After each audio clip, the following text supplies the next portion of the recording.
game review of Beep Boop Bat. Because we are doing a review of a robot game, we have hired a robot to do the voiceover. Not really. Okay, so I've been playing this game for a couple of days now, and as you can see, we've got the intro coming up now. I did like the intro. I think it looks really nice, but the only problem I had with it was I felt like it needed a voiceover. Obviously for this bit it's fine because you just got a bit of information at the top. You don't necessarily want the whole game reading it to you.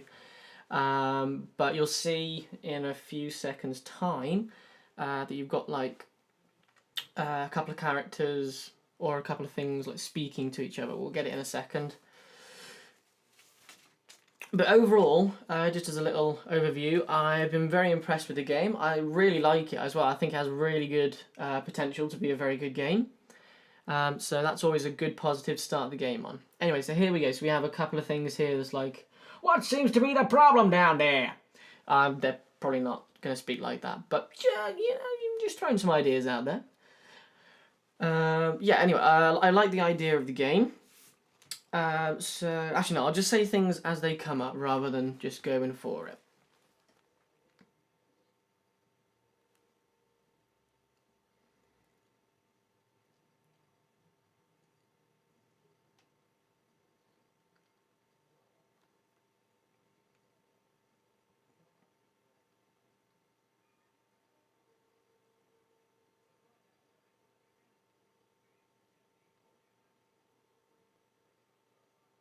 Okay, so we've just got to the main menu. We've got a nice little layout, very simple, start, tutorial and exit, and here we have the tutorial. In the top left you can see by number 1 we have our health and energy bar, number 2 is our passive buffs, number 3 down the bottom left we have our loaded ability, and number 4 down there is our available abilities. On the right hand side as well you can see it does tell you a little layout there, and number 5 as you can see is the boss's health.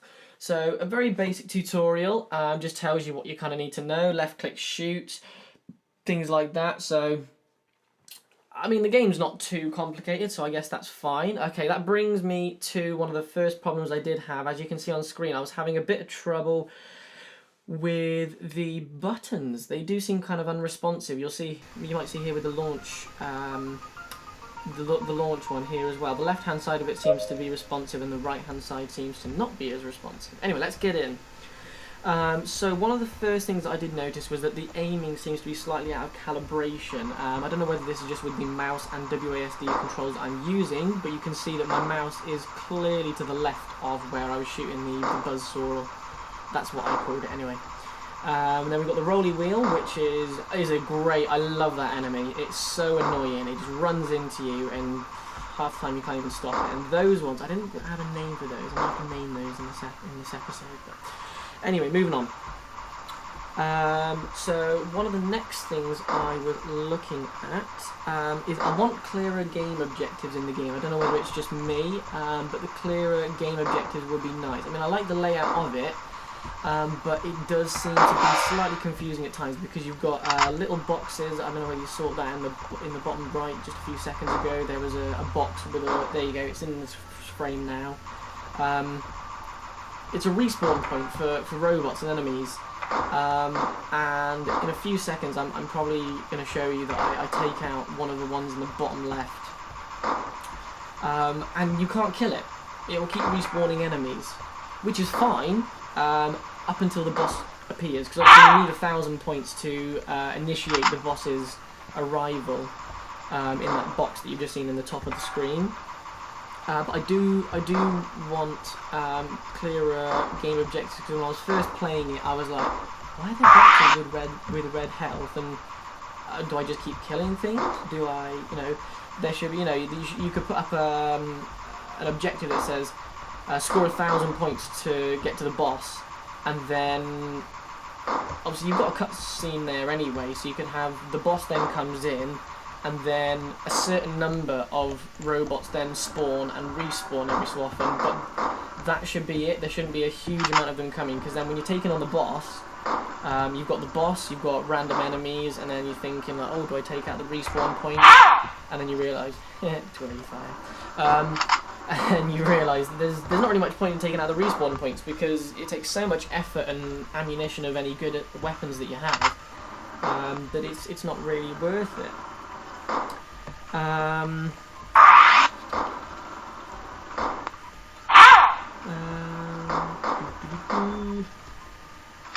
Yeah, that was another one of the points. It was hard to figure out whether I meant to go for the bosses or for the respawns.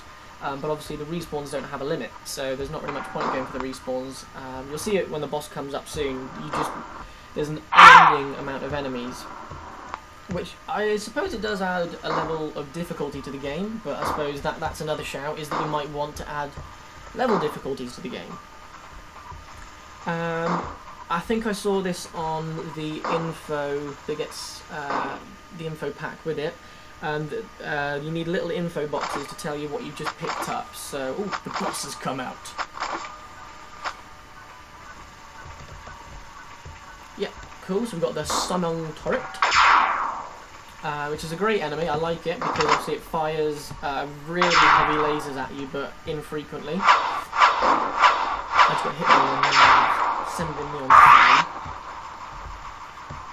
But yeah, you need little info boxes to tell you what you just picked up. Obviously, it's not hard to figure out you just picked up a weapon because it comes in the 1, 2, 3 abilities. But then in the middle on the left-hand side, you've got like another gun at the top, and then you've got, I think the second one's ammunition, armor, and then the bottom one is a protective shield's time limit, I think. But I really like the idea of the loaded abilities. You can see on the bottom left, I've got the phaser gun or the plasma gun. Which is again is a really good touch. Lets you know what activity you're choosing.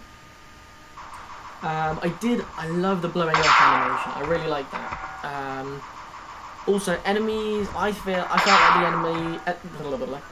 like the enemies needed a visible health bar because you're just shooting at things like the yellow thing there. You shoot at it for ages and eventually it dies, but you honestly have no idea how long you're meant to be shooting at it for until it actually was meant to blow up. I put dynamic sound. Like, I think the game would be a little bit more established and kind of professional looking and sounding if it had menu music. I know it's got different music for level 1, level 2, and I assume all the levels after that as well have different music, which is great. Love that.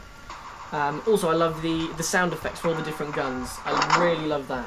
You probably won't. You might be able to tell the difference in this video. I don't know if you will be able to, but it's a very, very good. Also, a mini-map is a must.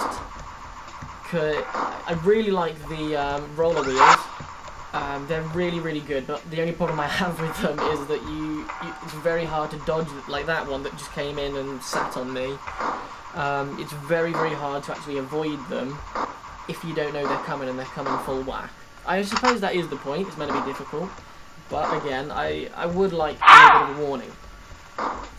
Oh yeah, a middle mouse, or another or Z and X or something like that. You need to be able to zoom in and zoom out to give a better perspective, because obviously you only get a small picture, which is fine. But I think players should be allowed to choose whether they want to be close in or whether they want to be further out and have a bit more perspective.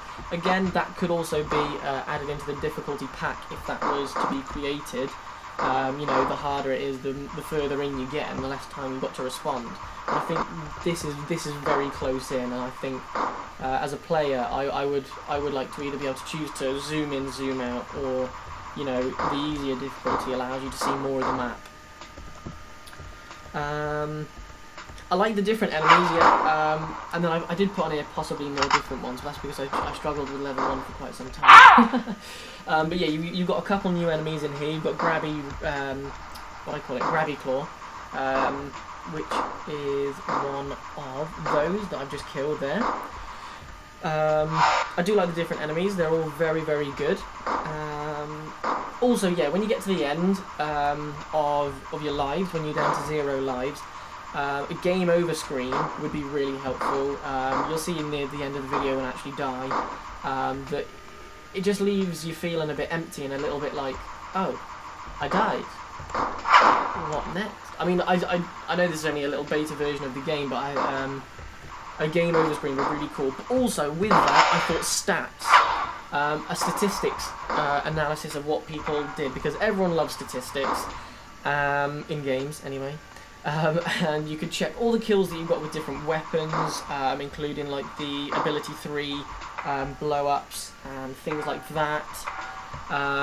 Another little side point, because I've noticed I haven't got a note of it on my little notepad, but in the first round with the Sonong turret, oh yeah, the audio in that, I don't know, it wasn't the game was absolutely fine, it was running great, and then I checked the video and the audio wasn't running, so it was my software.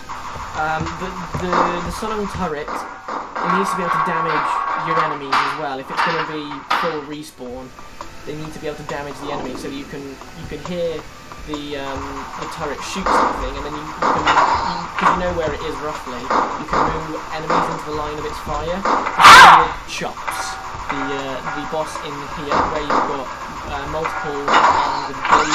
Also, you need to be able to do in this before the bosses come as well, because they're just there and you can't defeat them. I know you can move around. It seems like it would be better if it was a fully destructible environment. I like the boxes though. The boxes are fine. You could say they're made out of pure titanium and the guns can't break it. Anyway, yeah, I really like a stat screen, whether you just do life 1, how many killed, life 2, you know, like how many killed, and you know, all the different little bits, how many kills were picked up, how many of the gun that isn't the one on the left hand side, at the top, the active buffs, the gun in there, stuff like that. Also, a little bit more textures. I like the light in it, but it's only in one specific area of the floor. Whereas if you had reflective surfaces and stuff like that, that'd be pretty cool. And also the blue inside the little respawn points in there. I know they do ripple and move a little bit, but I think added textures will make the game look a hell of a lot better. But it already looks really, really good. I really like how it looks at the moment. It's very, very nice. Another problem I had with the game, and I felt like it was missing, was lives should replenish each level. So either, you know, you go, again, this could actually be linked with a difficulty mode, where, you know, if it's the easiest difficulty, you get all 5 of the lives back at the end, if you've lost any, or say on like a medium difficulty, you only get 2 back, obviously maximum of 5 lives or whatever. If not, you could have life pickups like they've done in some games, like Star Wars Battlefront. They've got life pickups in the missions mode with. I died. And I was actually really close to killing Chops. That was the closest I got to killing Chops at the moment. I still haven't done it. Sad times. Anyway, yeah, lives should either replenish or you should have life pickups, because I think that would be a really good addition to the game. I would like to see that. The level 2 boss should definitely not have respawns, because you know, in fact, what would be even better is if the respawn points were unkillable up until the point that the boss comes up. You get 1,000 points. That's your first objective. Your second objective is to take out the respawn points and, you know, whatever, finish off the robots, and then you face the boss. You know, something like that, or, you know, because in games, anything like Final Fantasy 14, when you're online, you play in the dungeons and stuff like that. You always take out the little guys first, and you take on the boss. But either way, I really think the respawn points should be able to be killed, whether or not that is only after the boss arrives. But that would be a cool update. Again, link it into the difficulty if you were going down that route. I think that would be a good idea. And also, just as one of the last little points, I love the South Park reference at the start of the video. I don't know whether anybody else noticed it, but it was they killed Kenny. Anyway, another one was on the Steam Greenlight search. It has 2 E's on that bit, just a little bit of pickiness, and also the word peep at the top now. I've just circled it with my mouse. A peep in that instance would be PWK. Anyway, so that's my game review. I would say at the moment it's probably a 6 out of 10, but I think it definitely has the possibility to be a 10 out of 10 game. I really enjoyed playing it, getting in and trying it, you know, running around the environment. I also love the design of the ship, is very nice as well. Yeah, happy days. Thank you very much for watching. Psycho Robot Studios, thank you for giving me the opportunity to do this. I have absolutely loved it. So thank you very much, and I shall see all of you guys soon.